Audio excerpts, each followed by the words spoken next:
Great. So I think I mentioned this concert centers around music written by Toronto composers. And next what we're going to be performing is dealing with a Toronto landmark, actually.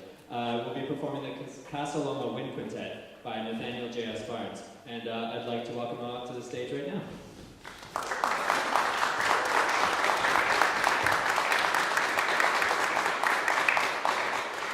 Are you awake? You were up early he was up early for a 6:20 a.m. interview on CBC, so are you? I'm about to have a nap, so I'm good. Okay, good. Now, Nathanel, would you start with a more general question? Would you say you have a particular style of composition? Like, would you put your type of writing into a certain genre?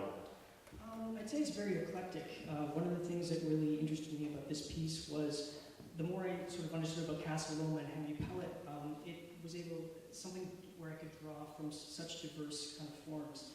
So the castle itself being so kind of epic, to be able to write something in the way of a fanfare or almost like a film score, something with that mythic quality. At the same time, a man really enjoying his wealth in the early 20th century, which always reminded me of sort of a leisurely ragtime, so that's the second movement. Yep. And then looking forward at sort of new forms of energy, him being largely responsible for getting hydroelectricity started. A very pulsating, modern, minimal kind of feel for the third movement. So to be able to use all those, which are very, very distinct forms, but use them in a way that seemed, it made sense in this film. Right. Now you mentioned the name Henry Pellatt,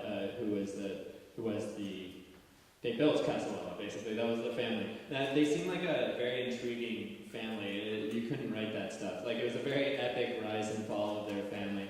Was that subject matter intriguing to you? Like, is that another reason you wanted to write about Casa Loma? Absolutely. I live sort of walking distance from Casa Loma, so to be able to go up and be inspired by this amazing place that's been around for a century now. And you sort of think of people like this as maybe being, 17th century Europeans who've been dead for a long time, but just in your backyard to find a man who had such amazing accomplishments and some really horrible setbacks, but he lived his life as he saw fit. And whether it was right or wrong to build a castle for yourself, some people thought it had illusions of grandeur, but here it is, and we still can enjoy it. It still exists today. So definitely an inspiration for me. That's right. And one curiosity I found in the program notes is a critic referred to Casa Loma as a five-legged elephant. And to me, the trunk is the fifth leg, so I don't know how that's an insult. But do you know why they said that? It was a woman writing for the Globe and Mail, and she just thought it was I think she called it an example of a local artistic immaturity. And obviously, it's not Frank Lloyd Wright, but it's I think she thought this pomposity of someone building this giant behemoth for himself in the 20th century, and how arrogant it was to do something like that, and it should be preserved like a five-legged elephant, like this deformed creature that we should all be able to point at and shame and stuff like that. So I don't think she was a big fan of it, to be honest.